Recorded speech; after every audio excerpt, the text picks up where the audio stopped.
Depuis le séisme, l'aéroport de Katmandou est saturé. Les 32 militaires de la sécurité civile française ont fait quelques ronds dans les airs avant d'atterrir. Ils débarquent avec 17 tonnes d'une nouvelle technologie indispensable sur une catastrophe.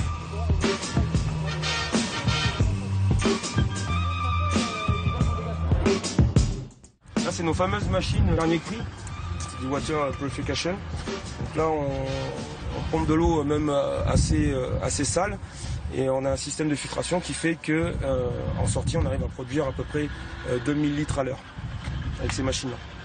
C'est une usine que vous transportez en gros? C'est une mini-usine qu'on transporte lors de catastrophes naturelles. Marco a dû jongler avec les difficultés diplomatiques. Les militaires français n'étaient pas prioritaires. Le problème, c'est que la France, on est un tout petit pays et on n'est pas comme des grosses structures comme la Russie, les États-Unis, la Chine, la Corée, etc.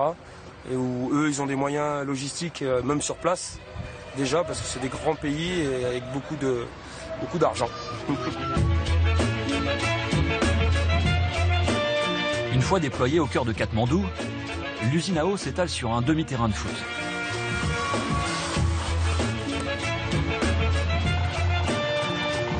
Lors d'un séisme, les canalisations éclatent. Les eaux propres se mélangent alors aux eaux usées. C'est de l'ultrafiltration, ça permet de produire de l'eau à partir d'une eau chargée en polluants.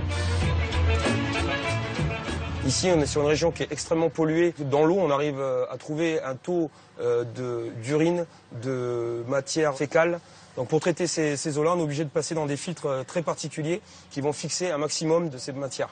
L'idée, c'est d'éviter au maximum que les gens soient malades.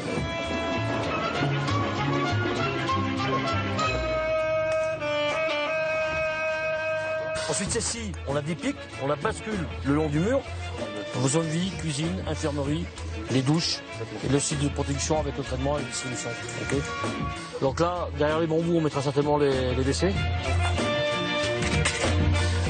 Vous installez tout dehors, c'est ça? On va tout installer dehors, ouais. On ne sait pas comment les bâtiments sont et puis après s'il y a des répliques, vous mettez à l'extérieur qu'à l'intérieur. Voilà. Bon bah nickel. Voilà, je pense que c'est le mieux. Hein. Tout le détachement s'y met? Ah oui, là, tout le monde donne la main. Le but, c'est de monter le plus rapidement possible pour pouvoir dormir en tente ce soir et éviter de dormir à la belle étoile. Adeline effectue sa deuxième mission cette année. Oh, on est trop rapide! En janvier, elle était en Guinée, une mission virus Ebola. Au Népal ou ailleurs, les rations font aussi le voyage. Là, pour ce midi, ce sera crevettes et poulet à l'asiatique ou salade mexicaine. Oui, parce que quand l'estomac va, tout va. Ah, c'est la barre du commando, c'est la barre qui donne de l'énergie. Hein.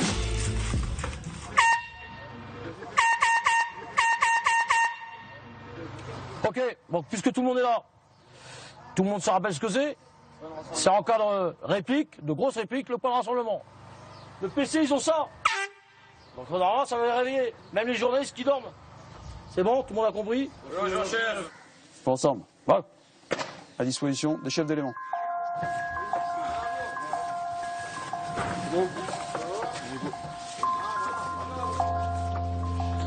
Le détachement est aussi chargé des cercueils, qui rapatrieront les corps des Français tués lors de la catastrophe.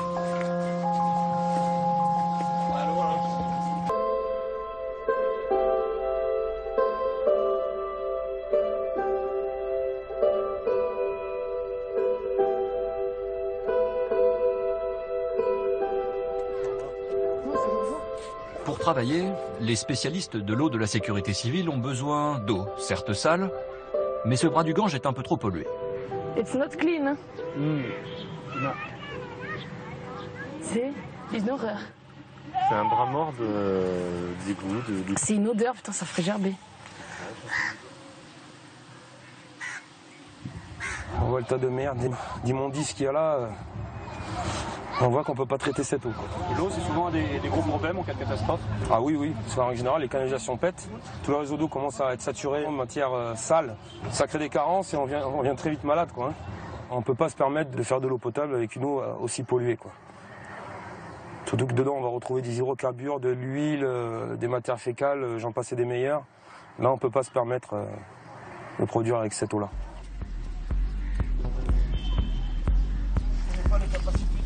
Marco va donc puiser l'eau dans cette réserve près du camp. Voilà, vous avez vu la qualité de l'eau, d'accord? Donc là, on est sur une eau, je dirais, chargée 10-15 NTU minimum. Il y a un peu de tâches, donc ça, c'est un truc à prendre en compte. Et avec le bouche à oreille, les Népalais leur apportent spontanément des camions remplis d'eau à traiter.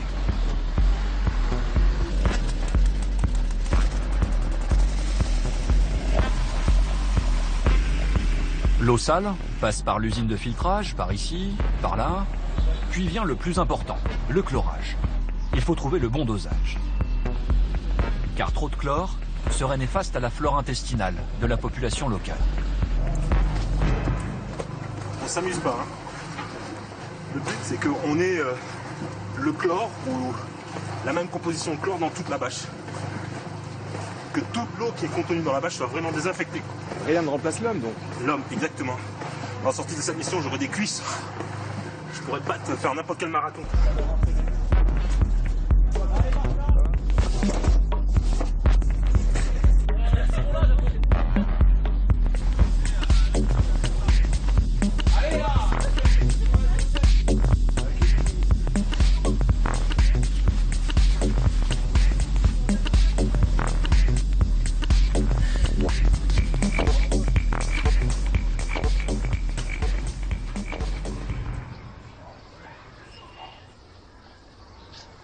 L'usine des militaires français doit tourner 24 heures sur 24.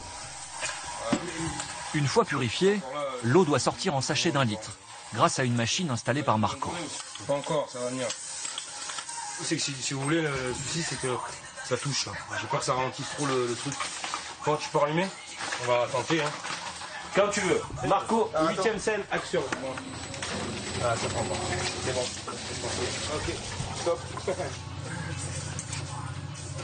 Faut que j'arrive à virer ça en fait. Marco, est-ce que tu penses que la machine elle va tourner ce soir? Oh, vous me faites chier. Ok, c'est parti. Après plusieurs heures de réglage délicat en pleine nuit, la dernière pièce de la chaîne se met à tourner.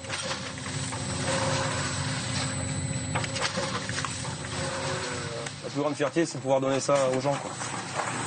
On va servir quand même de l'eau au profit des populations, sous format sachet ou sous format robinet accroché à une bâche. Et on va pouvoir montrer que les Français sont capables, dans un pays comme le Népal, de fournir de l'eau aux vivants. Ah, franchement, ils sont pas beaux?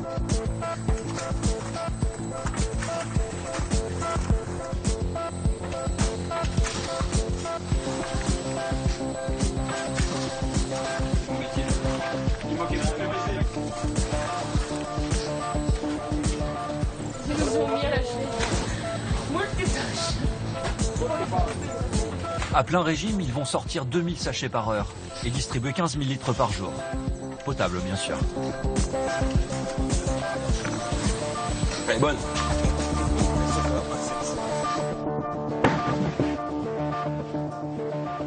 C'est bon. Et le troisième bac, on le mettra directement devant.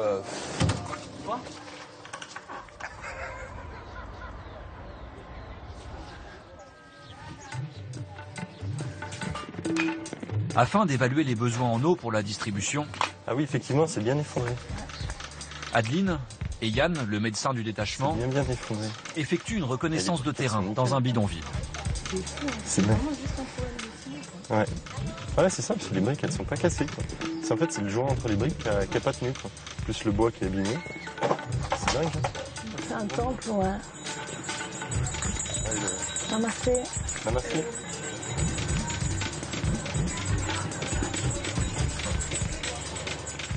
Dans ce temple hindou, plusieurs familles cohabitent autour du sadhu, le chef spirituel. Il s'appelle Baba. Nice to meet you. Yeah. Very happy. Yeah. Very happy. First time here, not common policeman. To help. Yes.